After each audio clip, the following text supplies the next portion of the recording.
हुपरी येथील वाळवेकर नगर येथे राहणाऱ्या एका महिलेस तिचाच घरमालक शुभम माळी आणि त्याचा मित्र अक्षय सूर्यवंशी यांनी सकाळी 8:30च्या सुमारास काही कामानिमित्त पीडित महिलेस घरी बोलावून घेतले आणि तिच्यावर दोघांनी मिळून बलात्कार केले। सदरच्या घटनेनंतर पहिली पीडित महिला ही अस्वस्थ झाल्याने तिच्या पतीने विचारणा केली असता तिने घडलेला प्रकार आपल्या पतीस सांगितला। तेव्हा पती सूरज धुमाळ याने आपल्या पत्नीस घेऊन तातडीने हुपरी पोलीस स्टेशनमध्ये धाव घेतली, परंतु हुपरी पोलीस स्टेशनचे एपीआय किशोर शिंदे यांनी काही राजकीय नेत्यांच्या दबावाखाली येऊन पीडित महिलेची तक्रार घेण्याऐवजी तिची ससेउलपट करत विनयभंग झाल्याप्रकरणी गुन्हा दाखल करून घेतला।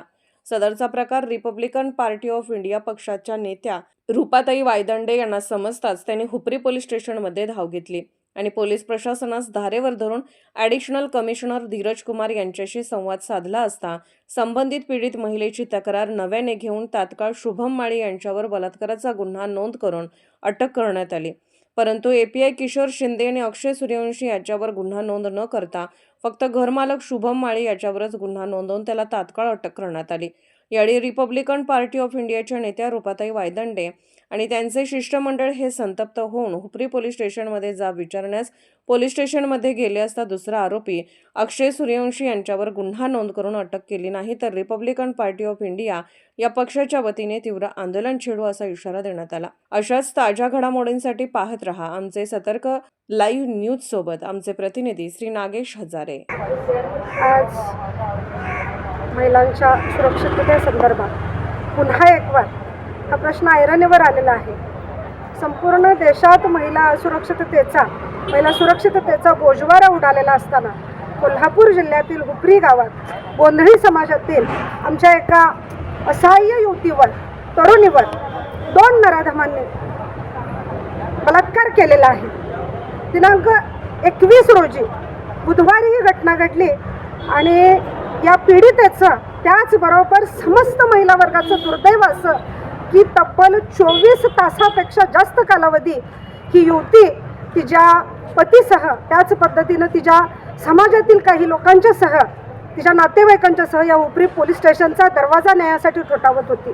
24 तास हिची दखल घेतली नाही आणि जो पण काही हिचा जबाब नोंदवून घेतला त्याच्यामध्ये आरोपीनं बलात्कार केला असं सिद्ध होत नसून विनयभंगावर ही केस दाबण्यात आली। दिनांक 22 रोजी हा विषय रिपब्लिकन पक्षाची मी पश्चिम महाराष्ट्राची अध्यक्षा म्हणून माझ्याकडे आला आणि मी या विषयात भाग घेतल्याच्या नंतर तपास अधिकारी शिंदे साहेब यांना भेटले।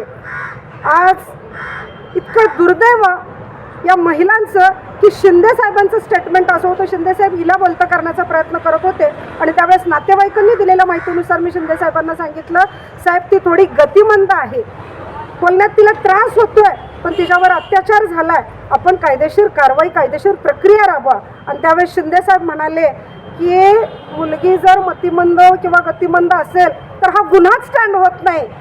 म्हणजे अगदी सिस्टमॅटिक पद्धतीनं हा गुन्हा दडपण्याचं काम हुपरी पोलीस स्टेशनकडून आणि या पोलीस प्रशासनाकडून झालेलं आहे।